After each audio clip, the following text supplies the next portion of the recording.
5 minutes pour te convaincre que l'allemand ce n'est pas si compliqué. C'est le challenge que j'aimerais relever aujourd'hui. Très souvent, je discute avec des personnes qui me disent oui, mais l'allemand c'est trop compliqué, il y a ci, il y a ça, il y a truc, il y a machin.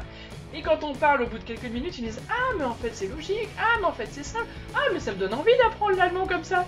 Alors aujourd'hui, j'aimerais te présenter une vidéo spéciale pour tous ces sceptiques, pour toutes ces personnes qui pensent que l'allemand c'est trop compliqué.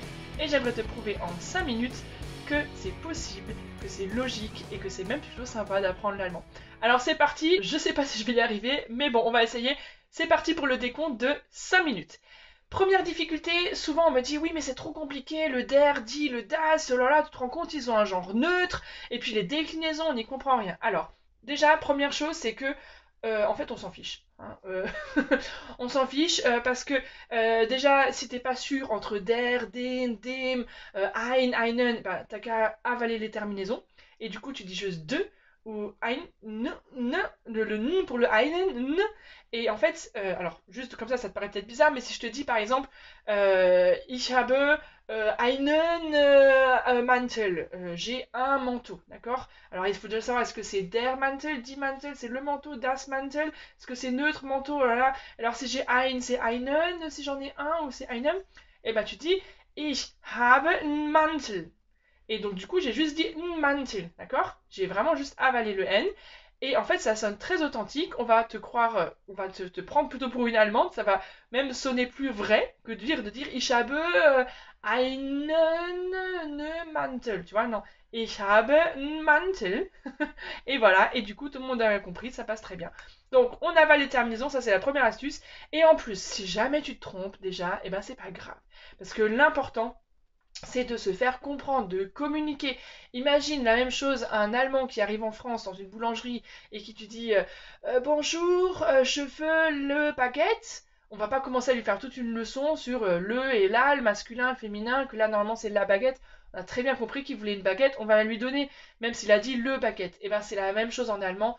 Donc déjà, on lève le pied, on arrête de stresser avec les déclinaisons. Ça, c'était la première chose. Deuxième difficulté qu'on me dit souvent, oui, non, mais alors avec les mots à rallonge, là, ils rajoutent des trucs, on n'en sait plus jamais ce que ça veut dire, les mots, c'est trop long, on ne sait pas comment les prononcer. Au contraire, c'est très logique. La langue allemande est une langue Lego. Il suffit de mettre les briques les unes à côté des autres. Et quand on a du coup les briques, il suffit de comprendre, en fait, ça crée, on comprend tout de suite ce que ça veut dire. Par exemple, si je prends la brique Arzt, Arzt, c'est le médecin, d'accord? Je rajoute devant Augen, ce qui est les yeux, donc le médecin des yeux, ben, c'est l'oculiste. Si je rajoute devant Frau, ben, Frauenarzt, c'est le médecin des femmes, donc c'est le gynécologue. Si je rajoute Kinder, tu connais Kinder parce que tu en as mangé tout plein en chocolat, les enfants, et ben Kinderarzt, c'est le médecin des enfants, c'est le pédiatre. Et je peux m'amuser avec d'autres mots comme ça, par exemple Wagen, Wagen pour la voiture. Eh bien, si là je reprends Kinder et Wagen, Kinderwagen, c'est la voiture des enfants, bah oui, c'est la poussette, facile. Mais si c'est quelqu'un de malade, krank, et ben der Krankenwagen, cette fois-ci c'est l'ambulance. Et si c'est einkaufen pour faire les courses, c'est acheter, hein, les choses, faire les courses, Einkaufswagen, ben là c'est le caddie, parce que c'est la voiture dont j'ai besoin pour faire les courses. Donc tu vois, c'est super logique. Et je pourrais te donner d'autres exemples, comme Zeug, on a le truc Flugzeug, c'est le truc qui vole, donc c'est l'avion. Feuerzeug, le truc qui fait du feu, donc c'est le briquet.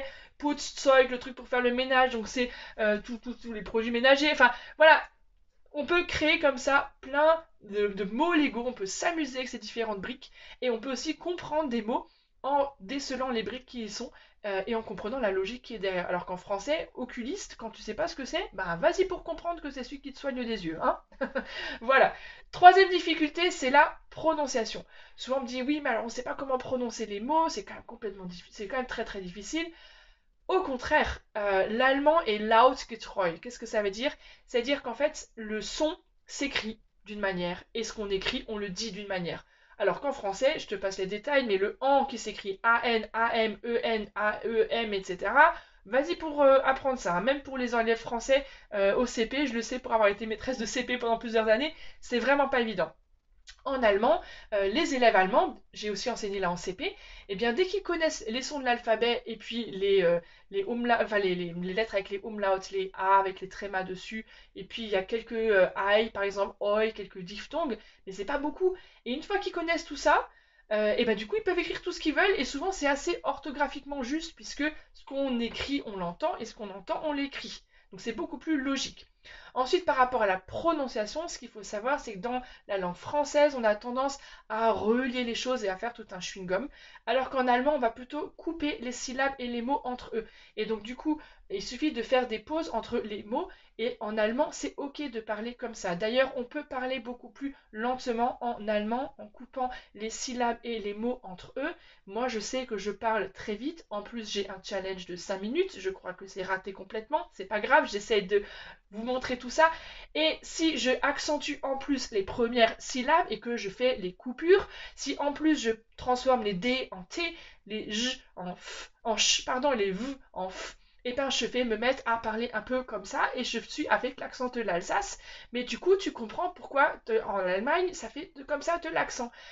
Und wenn ich auf Deutsch spreche mit französischen Akzent und Mélodie, chewing-gum, blablabla.